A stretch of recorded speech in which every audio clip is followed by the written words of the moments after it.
Երեք պարոն Ղալումյան, ողջ ռեսուրսը օգտագործելով, իհարկե Տեր Արամը սկզբից խոստացավ, որ մոտ 10,000 քաղաքացի կգա եւ իրենք աջակցի, ընդամենը 1000 հոգի ներկա գտնվեց պատարագին։ Ինչու չկարողացավ Նիկոլ Փաշինյանը մարդ հավաքել Հովանավանքում այն պարագայում, երբ որ ասում էր, որ եկեղեցու հետ կապված կոնսոլիդացիա կա, մարդիկ ուզում են, որ կաթողիկոսը հեռանա, ինչն էր պատճառը, որ այսքան քիչ աջակցություն ստացաք։ Նիկոլ Փաշինյանը մարդ հավաքելու խնդիր չի դրել։ 1000 հոգին ձեր հաշվարկնավոր հետ հստակ համաձայն չեմ։ Ինչքան մարդ կար։ Ես չեմ եղել։ Ձեր եղբայրը տեղյակ էր, չի տեղեկացել։ Ես որ հետ անընդհատ չենք խոսում թեմաներով, որ աշխատանքին չի վերաբերվում։ Ինչքան մարդ էր հավաքվել, իշխանական ռեսուրսը։ Իշխանական ռեսուրս չի օգտագործվում։ Ամբողջ ազգային ժողովի падգամավորներ, նախարար։ Ես падգամավորում այնտեղ չեմ եղել։ Պատգամավորները քվականները ներկա են եղել։ Դա եղել։ վարչական ռեսուրսի օգտագործում չի։ Քաղաքապետեր, Թալինի գնացել Դիլիջանի քաղաքապետներ, Թալինի քաղաքապետը ունեցել, ժամանակի խնդիր չի ունեցել, մասնակցել է։ Ես ինքս ուզում էի, չի ստացվել, հաջորդ շաբաթ հավանական կմասնակցեմ։ Հիմա սա նշանակում է, որ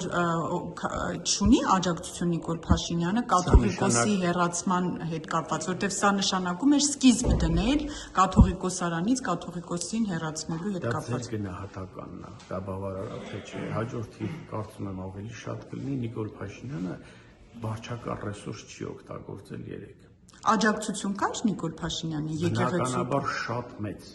աջակցություն Վազգեն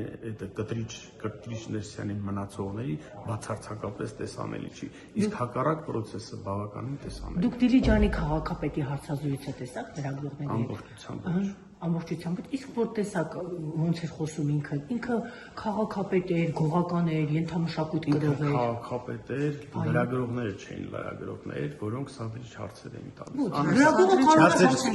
Լրագրողների բավականին մեծ մասի ձեռագիրն է։ Նման գործելավոր։ Ոչ, բայց ինչ է հարցը հնչեցնում Երևանը դա գողականի վարք էր, ենթամշակույթ հարց ուղղողի տեսակետը, տեսանկյուն որտեղից էր հարց կարա ցանկացած լրագրող պարոն Ղալումյանովի, այլ բան է այդ լրագրողների մեջ կային լրագրողներ, որոնք ունեին իրենց դիրքորոշումը հստակ, գալ, մի հատ բան սարքություն սարքել, որից է մեկը հունից դուրս գա եւ դա ներկայացնել, որպես որ վարչապետը աջակցություն չունի, իսկ Կտրիչ Ներսյանը բավականին մեծ աջակցություն։ Ժողովրդավարության բաստիոնում այլախոհներին ձեր իշխանությունը կամ բանտ է ուղարկում, կամ բերանները փակում են դուրս նրան։ Ոնց քաղաքացուն Հովանավանքում բերանը փակեցին, որովհետեւ ասում են ուզում անել քաղաք։ Բարձր ասում է, որ կարգալից եղած Տեհրանը չի կարող պատասխանել։ Ձեր եւ նման քաղաքացու գնահատականն է կարգալուց լինելը։ Կարգալույց եղած Էդվանականը, որովհետև կարգալույց չի կարա անի մի կաթողիկոս, ով 26 տարի կուսակրոնության ուխտը դրժած կաթողիկոսի գային նստած։ Բայց նույն կաթողիկոսը օծել է Տեր Արամին, այդ ժամանակ այդ ինֆորմացիան հավանականա չի եղել։ Քիչ եք նույն հարցերը կաթողիկոսին տալի։ Որ տեսնենք կտանք բանվարը։ Չեք կարող տեսնեք, ուրեմն տեսնելու խնդիր էլ ունեք։ Իսկ մեզ այդ տենում եք այսօր էլ երեք